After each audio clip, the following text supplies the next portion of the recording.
Pyramid को किए बनैथिला आउ किए रहुथिला से विषय आपण माने थंबनेल देखि आगुरु जानि सारिथिबे। तो friends, Sudam education modified channel को आपण मानको पुणी थे स्वागत। जदि आमर ये चैनल को नुआ नुआ कहीं आसछंती ताहले सब्सक्राइब करदेबे, लाइक शेयर टिके करिवे। तो फ्रेंड्स, आमे गत अध्याय आलोचना करथिले मिसरीय माने शिलालिपि लेखिथिले, सब किछि आलोचना करथे। तो फिर मन पकई देली टिके। तो आज आम पढ़ा पिरामिड भितर पिरामिड गुडी को किए बनाऊला, आ पिरामिड भितर किए रोला, पिरामिड रहस्यमय कौन, सब विषय आज आलोचना करवा। तो फ्रेंड्स, वीडियोटी को संपूर्ण भाव देखिए, आरंभ शेष पर्यंत किसी बुझीपारे।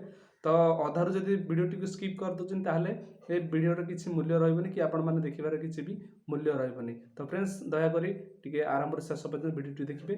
डेरी नक वीडियोटी को चलतु सांग मैंने आरंभ करवा। मनीष जन्म माने मृत्यु निहाती भावे, कहीं जो मनीष जन्म निए मृत्यु तार घटवाटा सुनिश्चित अटे। तो मिसरीय मानकर मनर एभली भावना रही कि जदि शरीरटी किसी नष्ट न हुए, माटी किसी तार लीन न हुए, ताहले से शरीर भितर को पुणी थे आत्मा प्रवेश करिवो।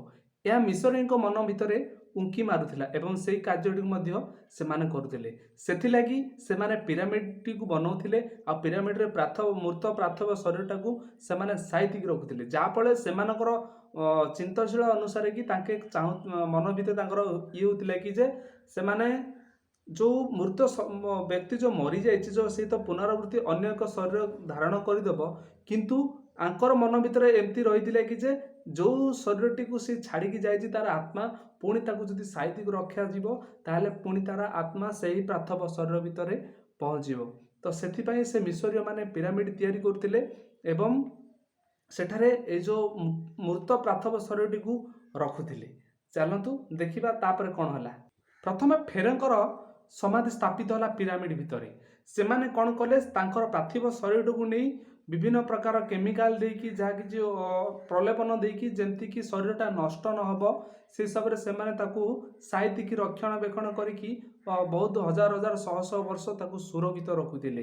कहीं से नष्ट जदि हो जाए ताहले तार आत्मा यही पार्थिव शरीर भितर को पहुँची पारिबो नाही। एई जो सुरक्षित करी रखुथिले से जो शरीरटाकू ताकू कुहा जाउथिला मम्मी। ताकू केमती रखा जाउथिला, गोटे काठ बक्स भितर ताकू विभिन्न प्रकार केमिकाल लेपन दे ताकू सुरक्षित रखापी रखा जाउथिला। ता परवर्ती मुहूर्त ताकू गोटे काठ बक्स मध्य रखा जाउथिला। ताहाकू नहीं पुणी एक पत्थर गोटे बक्स थिला से भितर ताकू रखा जाउथिला, जहाँ फल जो पत्थर बक्सटी बना जाइथिला सेतिरे छिद्र रहिथिला।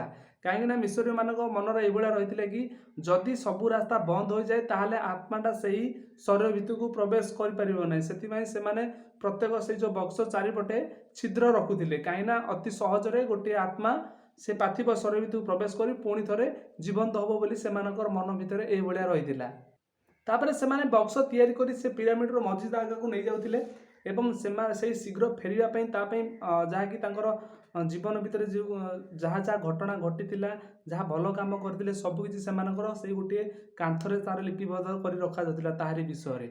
आउ से मन को खुशी करने मूल्यवान वस्त्र, मूल्यवान खाद्य ए सबकि प्रतिदिन रखा जाउथिला एवं पिधापी एमती भी तांकर जो पत्नी थिला, पत्नी को मध्य मारिकी से जगह रखा जाता कहीं फेर निहाती फेरिबे आउ पुणी से जीवन हो फेरिबे, से स्त्री को मध्य मारिकी सेठारे रखा जाइतिला।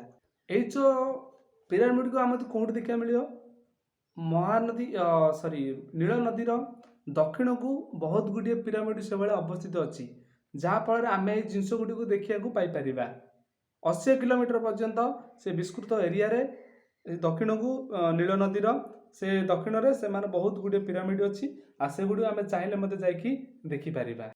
यही जो पिरामिड टू बनवाई से माने बहुत दूर दूर मिसरीय माने बहुत दूर दूर पत्थर गुड़ी को आनी से माने से पिरामिड को तैयारी करथिले। एमती दिन अल्प नुहे बहुत नुहे बहुत किसी से भाया पिरामिड बनई मिसरीय माने। एठू जना जाउछि जे सेमानकर कार्य प्रणाली केते सुदृढ़ थिला, जहाँ फल से एत तो दूर मध्य जो कार्यटी करने चेष्टा करते से माने तार सफल होते एवं से कार्यटी को बहुत कठिन हेले मध्य ताकू करि दउथिले। तापर से माने मंदिर तैयारी करने को प्रस्तुत कले। तो मंदिर प्रथमे तांके सूर्यदेव को देवता को आराधना करते, सूर्य देवता जहाँकि प्रतिदिन तांके देखुथिले। तो प्रथम देवता होछि तांकर सूर्य देवता। तापर कौन हो धीरे धीरे से जो सूर्य मंदिर टी तैयारी करते जुगा जुग क्रमे से ध्वंस हो गला। ତ ତାକୁ ଭାଙ୍ଗି ଦିଆଗଲା।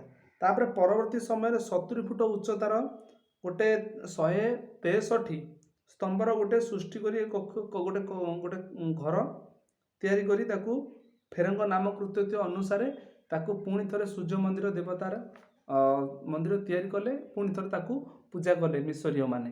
ସେ ଯେଉଁ ପିରାମିଡ଼ଟା ଥିଲା, ପିରାମିଡ଼ ଭିତରେ ବହୁତ ଗୁଡ଼ିଏ ପଥରର ମୂର୍ତ୍ତି ବନାଉଥିଲେ ଖୋଦେଇ କରି, ରାଣୀ, ବାଘ ଏବଂ ବାଘ ମୁଣ୍ଡ ଉପରେ ମଣିଷର ମୁଣ୍ଡ, ବହୁତ କିଛି ସେମାନେ ମିଶରୀୟ ମାନେ ତିଆରି କରିଥିଲେ। ଯାହାଫଳରେ ଆଜି ଆମେ ଏହି ଇତିହାସ ମାଧ୍ୟମରେ ସବୁକିଛି ପଢ଼ିବା ପାଇଁ ଚାହୁଁଛୁ।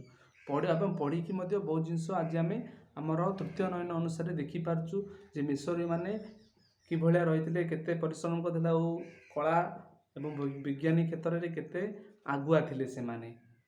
ସେମାନେ ଟିକେ ଧର୍ମ ବିଶ୍ୱାସୀ ଥିଲେ, ଯାହାକି ଧର୍ମ କର୍ମ ବିଷୟରେ ମଧ୍ୟ ମିଶରୀ ମାନେ ଟିକେ ବିଶ୍ୱାସୀ ଥିଲେ। ତ ସେ କ'ଣ କରୁଥିଲେ, ତାଙ୍କର ମୁଖ୍ୟ ଦେବତା ଅନୁସାରେ ସୂର୍ଯ୍ୟଦେବଙ୍କୁ ପୁଣି ଏକ ଜାଗାରେ ପୁଣି ଗୋଟେ ମନ୍ଦିର ସୃଷ୍ଟି କରିଛନ୍ତି। ଚାଲନ୍ତୁ ଦେଖିବା। ସେ ଥିଲା ମିଶରୀୟ ପୁରାତନ ରାଜ୍ୟର ଯୁଗର ରାଜଧାନୀ ମେମ୍ଫିସଠାରେ ସୂର୍ଯ୍ୟ ଦେବତାର ନାମରେ ସାମ୍ରାଜ୍ୟ ଯୁଗର ରାଜଧାନୀ ଥିବସ ଠାରେ ଅମନ ନାମରେ ଗୋଟେ ପରିଚିତ ଥିଲା।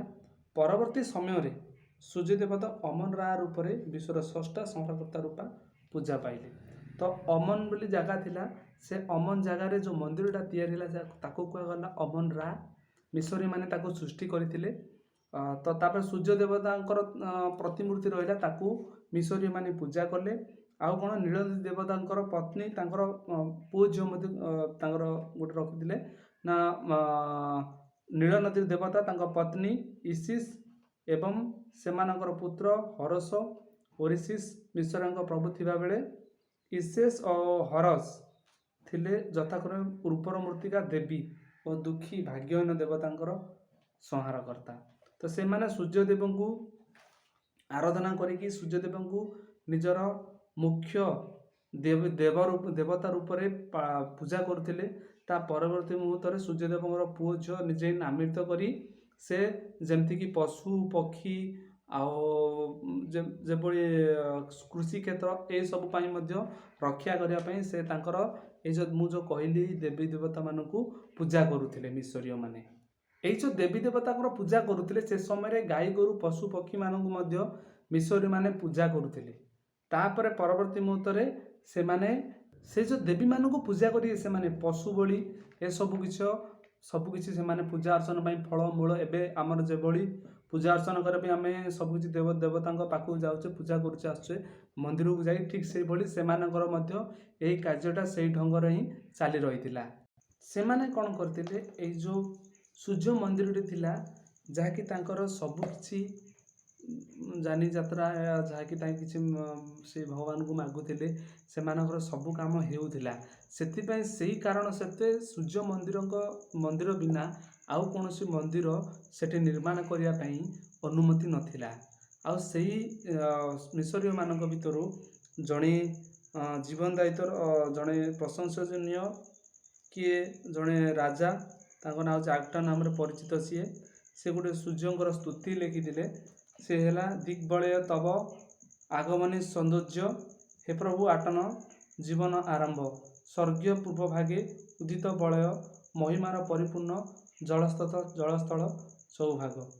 ଏଇଟା ଜିନିଷଟି ସିଏ କହିଥିଲେ। ତ ବର୍ତ୍ତମାନ ଆମର ଏଇ ଭିଡ଼ିଓଟିକୁ ଏଠି ରଖୁଛୁ।